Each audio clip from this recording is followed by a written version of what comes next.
Ciao ragazzi, I'm Danilo and welcome back to another video. Today we're talking about a brand that, to be honest, I didn't know until a few weeks ago.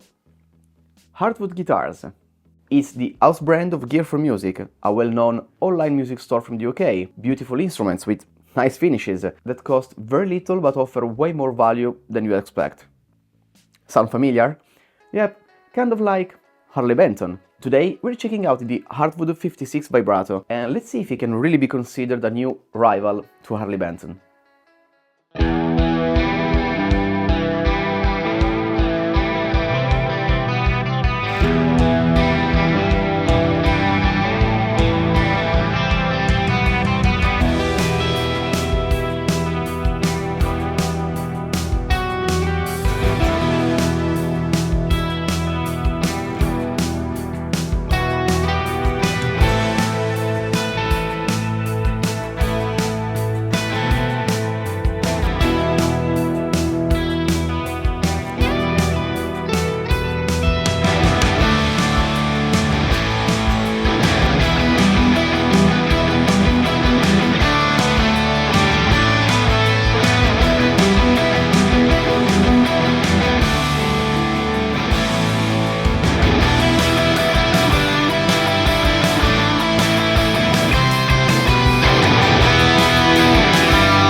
So, this is the Hartwood 56 vibrato in the pickle finish.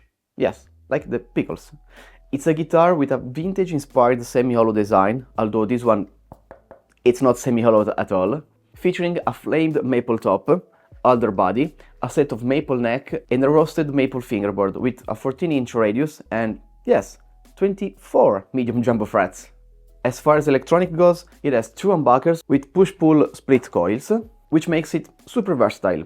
Here's what they sound like.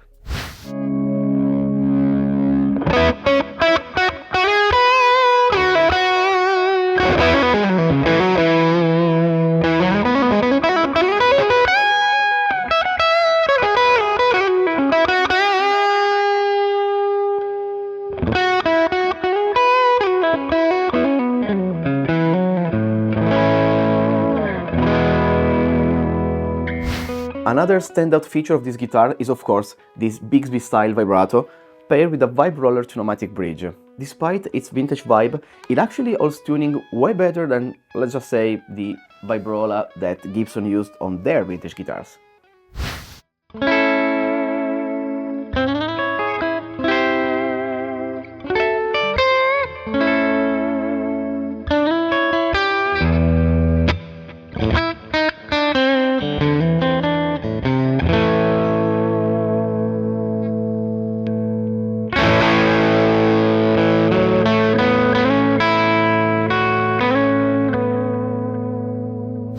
Chopping it all off, it has locking tuners.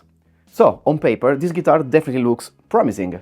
Now that you have heard it and seen the specs, let's talk about the price, because this is really its strongest point. This guitar sells for just 300 euros, and that's an amazing price for what you get. But what about the feel?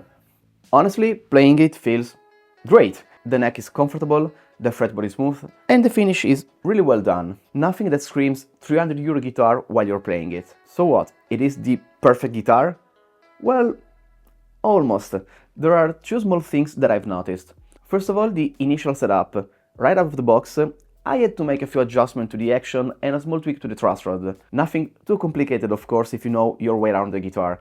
But for beginners who might not know how to do that, it's something to consider. The second thing is that you might find small cosmetic imperfections. For example, mine has a tiny little blemish on the binding right here. Is that a big deal?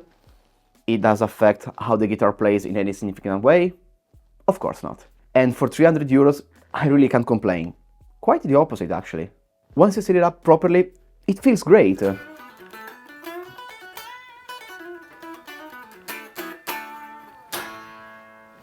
And you'd never guess it's a entry-level guitar.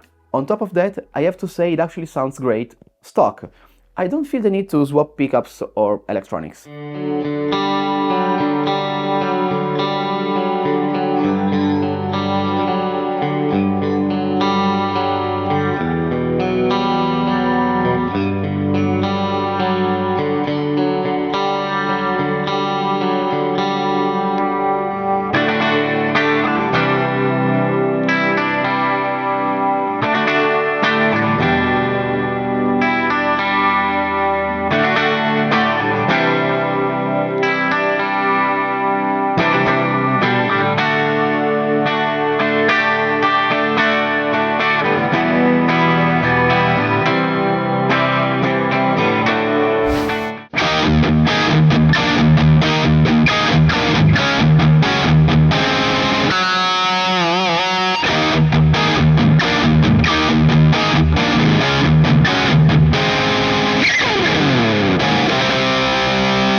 let's get back to the big question I had when I first saw it.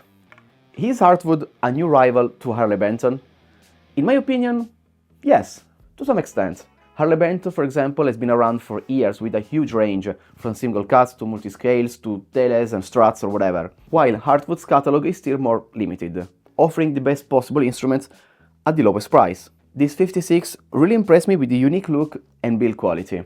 I really like the fact that it's not just a clone of a famous model with a cheaper price tag, but rather something with its own design.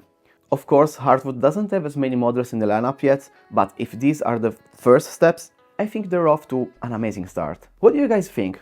Let me know in the comments down below, I am super curious to hear your thoughts. Big thanks to Hartwood for sending me over this 56 so I could check it out with you guys. I will leave you a link down in the description below if you want to check it out or explore the full Hartwood lineup. Okay, that was it for today's video. I hope you did enjoy it, and I'll catch you in the next one. Ciao!